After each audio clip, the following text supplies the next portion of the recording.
जुवा गेलेनायनि हेंथायै साबकाटा पुलिसनि गोख्रों सिग्रोमनाय साबाखौ खादों। कक्राझार जिल्लानि गसाइगाव महकुमा बेन्दोंआव साबकाटा थानानि पुलिसा जुवा गेलेग्रा जुवारिफोरनि हेंथायै गोख्रों सिग्रोमनानै गासै साबा जुवारिफोरखौ खानो हादों।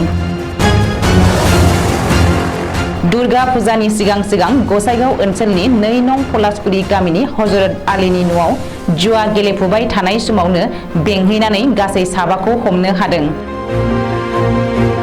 जुवारिफोरनिफ्राय पुलिसा गासै 15,500 रां जब्द खालामनो हादों। हमजानाय जुवारिफोरनि मुङा फारियै पलासगुरि गामिनिनो हाफिजुल रहमान, आफचार आली, शाहजान मिया, आबुं तालेब आरो पमरागुरिनि इसान आली।